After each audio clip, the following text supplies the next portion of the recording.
안녕하세요. 김상훈입니다.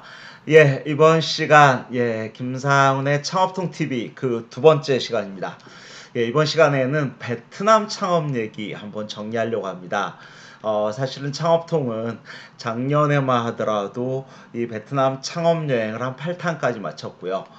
그리고 호찌민 시장과 하노이 시장을 집중적으로 창업자 중심으로 시장 조사를 하고 그곳의 비즈니스 정보를 저희가 창업통의 시각으로 알아리 정리해서 제 블로그에 포스팅한 바가 있습니다. 지금까지 수많은 호찌민과 하노이 그리고 제가 그 여행지로 삼았던 달랏에 대한 로망도 한번 포스팅한 적이 있는데요. 요즘도 많이 저한테 질문해 오시는 것 중에 하나가 과연 베트남 이 아이템으로 창업해도 될까요? 이런 사업 과연 먹힐 수 있을까요? 저 진출하려고 하는데요. 뭐부터 해야 될까요? 이런 거 문의하시는 분들 너무나 많습니다. 그래서 제 창업통 블로그 중에서 지난 4월 3일 제가 아침 9시 14분에 포스팅했던 베트남 진출 알토란 창업 성공 코드 무려 7가지. 7가지. 베트남 진출 알토란 창업 성공 코드 7가지. 이 부분에 대해서 베트남 진출 알토란 창업 성공 코드 7가지 이 부분에 대해서 한번 유튜브로 저희가 직접 풀어서 설명드리려고 합니다. 베트남 진출, 베트남 창업 이런 쪽 관심 있는 분들 참 많은데요. 창업통은 왜 베트남입니까? 여기에 대해서부터 먼저 좀 정리할 필요가 있다고 생각을 합니다. 우리나라 시장이 너무나 좋으면 굳이 비행기로 5시간이 넘는 이런 베트남까지 가서 창업할 필요가 있을까요? 물론 저는 없다고 봅니다. 하지만 요즘 우리나라 자영업 시장이 워낙 어렵기 때문에 우리나라만 보고 있다 이렇게 하염없이 보고 있는다고 해서 이게 안정적인 수익성이 담보되는 게 아니기 때문에 보다 대체제까지는 아니더라도 좀 시장의 영역을 넓힌다는 차원에서 베트남 시장은 충분히 의미가 있었다고 저는 생각을 합니다. 그래서 저는 베트남 창업을 빨리빨리 독려하는 이런 사람이 아니고 제대로 된 시장 조사라도 먼저 하고 내가 직접 언제 어느 시점에서 진출할 것인가 말 것인가 이 부분에 대해서 늘 판단하고 결정하는 데 도움을 주려고 노력했습니다. 그래서 이 블로그의 핵심, 이 블로그 포스팅의 핵심은 요즘 베트남에 과연 진출하는 게 맞는가 안 하는 게 맞는가, 진출한다면 어떻게 해야 되는가, 이 부분을 제가 그 포스팅으로 정리해 놓은 내용인데요. 저는 먼저 베트남의 성공 코드라는 차원으로 7가지를 조목조목 정리를 했습니다. 제가 블로그로 한번 먼저 보여드리겠습니다. 제가 이 부분은 저희가 2019년 4월 3일 베트남 진출 알토란 창업 성공 코드 7가지에 대한 내용인데요. 저는 이 유유히 사실은 이 호찌민의 사이공강의 모습도 보이고요. 저는 베트남 진출의 7가지 코드에서 첫 번째로 제가 정리한 것은 하노이일까 호찌민일까? 호찌민이 나을까 하노이가 나을까? 호찌민 상권이 나에게 더 맞을까? 아니면 하노이 상권이 맞을까? 먼저 짧게 정리를 해드리면 호찌민이라는 도시는 베트남의 경제 수도로 일컬어지고 있습니다. 인구만 하더라도 1200만이 넘습니다. 실제 상주 인구는 거의 2000만 명에 달할 정도로 참 많은 도시, 정말 인구가 많은 도시입니다만, 반면 하노이 같은 경우는 베트남의 명실상부한 수도입니다. 근데 하노이와 호찌민 거리는 무려 1700km에 달하는, 우리 서울과 부산 거리에 무려 한 5배에 달한다는 거죠. 사실은 창업통이 느끼기에는 이건 어떻게 보면 같은 베트남이지만 이건 다른 나라입니다. 이런 개념이 저는 되게 컸다고 느낍니다. 창업자 입장에서는 과연 그럼 어느 지역이 나을까요? 시장의 볼륨으로 놓고 본다면, 그리고 하노이와 호찌민을 비교한다면 연령대로 본다면 호찌민이 좀 한 2살 정도 젊고요. 인구도 호찌민이 더 많죠. 1000만이 넘기 때문에. 반면 하노이 같은 경우는 760만 인구입니다만 사실은 수도이고, 그리고 베트남의 고관 대작들, 공무원들을 만나려면 또 하노이가 훨씬 더 유리할 수도 있습니다. 한인타운 상권만 보더라도 이 하노이에는 미딩 상권, 호치민에는 푸미흥이라는 이런 한인타운 상권이 있거든요. 그래서 저는 창업자의 니즈에 따라서 과연 호찌민을 선택할 것인가 하노이를 선택할 것인가는 창업자가 직접 해당 상권을 면밀히 분석해 보고 판단하는 게 맞습니다. 적어도 분석할 시간이 없으면 창업통에게 여쭤보고 물어라도 보고 터치하는 게, 저는 진출하는 게 맞다, 저는 이런 생각이 들고요. 정리를 하자면 저는 컬러부터 좀 많이 달랐습니다. 하노이가 약간 좀 보수적인 컬러가 강한 반면 호찌민은 좀 개방적이다. 그리고 호찌민이 더 젊고 하노이는 조금 연령도 있을 수 있다. 또 하노이는 중국하고 가깝기 때문에 중국풍의 이런 스타일도 있었고, 반면 호찌민 같은 경우는 인도차이나 반도의 남쪽, 그 옛날 사이공이라는 자본주의를 경험했던 이런 도시이기 때문에 어떻게 보면 베트남의 신경제 동력의 표상이었습니다. 그래서 당연지사 호찌민부터 저는 시장 조사를 먼저 해야 된다, 이렇게 생각을 했고요. 반면 하노이 같은 경우는 어떻게 보면 약간 보수적이면서 가려져 있는 상권이지만 자세히 살펴보면 의외로 매력 지수가 있는 동네였습니다. 이 두 곳에 대한 판단 잘해야 된다라고 말씀드렸고요.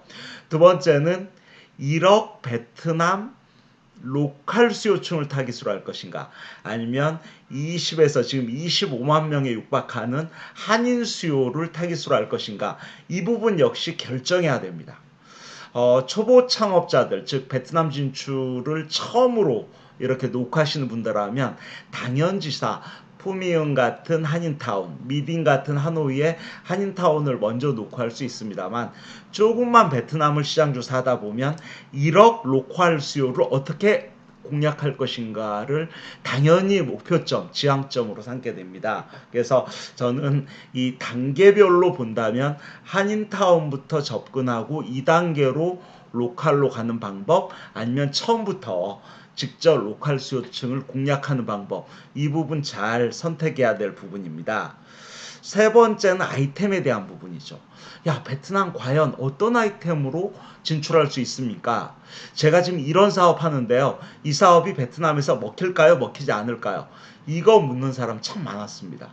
저는 먹힐 수도 있고 먹히지 않을 수도 있고, 그 다음에 이 사업 아이템 같은 경우는 100% 그대로 들어가도 되는 아이템이 있는 반면, 베트남 버전으로 한번 모디파이 해서 들어가는 게 맞는 아이템도 있다는 사실이죠. 그래서 저는 베트남의 틈새 아이템 찾기는 지금은 뭐 K-푸드, 뭐 K-뷰티 뭐 이런 걸로 많이 대변되기도 합니다만, 뿐만 아니라 저는 유통업 같은 경우도 저는 뭐 가락시장의 1차 식품을 직접 우리 한인 식당에만 유통하는 이런 식자재 유통업 같은 경우도 얼마든지 틈새 아이템일 수 있다라는 생각이 듭니다. 즉 외식업, 판매업, 서비스업에서 틈새 아이템은 곳곳에 존재하고 있다, 이 부분 말씀드리고 싶고요.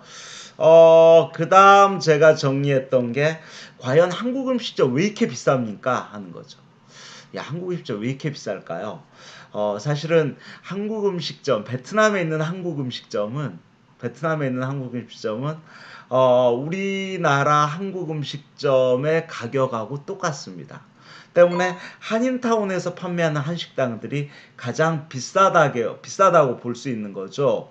하지만 제가 말씀드리고 싶은 것은, 저는 꼭 한국 음식점이 비싸야 될 이유가 있는가라는 부분에 대해서 말씀드리고 싶습니다. 실제 베트남 로컬을 궁극적으로 공략한다고 하면, 베트남의 한 끼 식사는 우리 한국 돈으로 본다면 2,000원 미만으로 한 끼 식사를 해결하는 분들 너무 많습니다.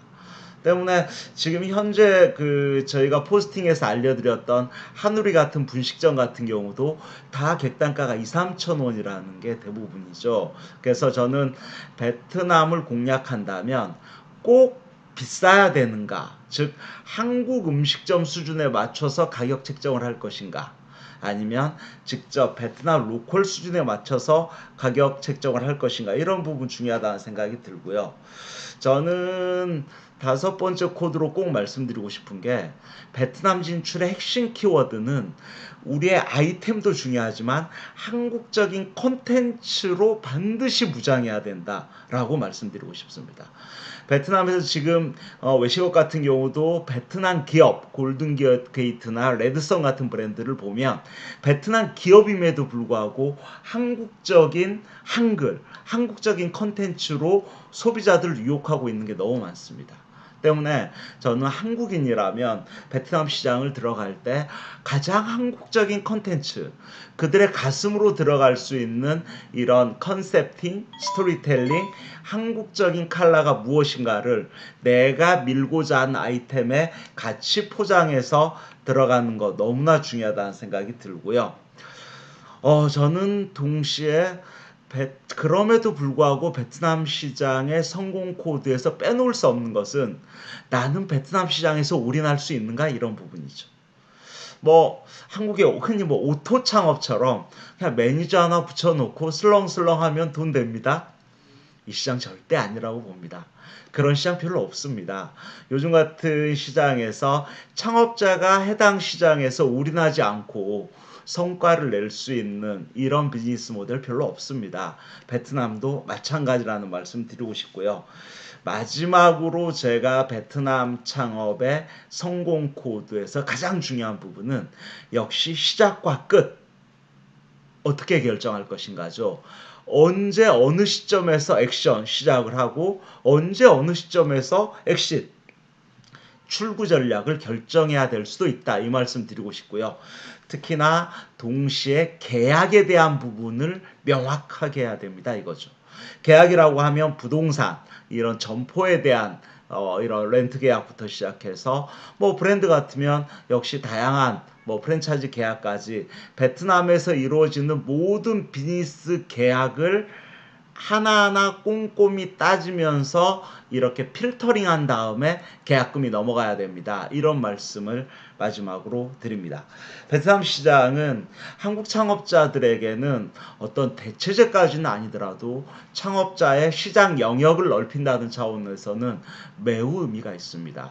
그리고 세계 어느 나라를 가든지 자국민들이 우리 한국인들에게 따뜻한 미소를 보내는 나라가 과연 어느 나라가 있는가 라는 차원에서 본다면 1억 베트남인들이 생각하는 그들이 보내는 그 미소에 제대로 화답하기 위해서라도 우리 한국인들은 정말 우리 한국 창업자로서의 이러한 따져야 될 부분을 제대로 따지고 그리고 그들과 함께하는 어떤 그 문화적인 조성, 문화적인 풍토 조성, 동시에 그들과 어우러지면서 정말 착한 이런 비즈니스 가치를 만들어내는 이런 창업 전략이 중요하다고 하겠습니다. 마치겠습니다. 감사합니다.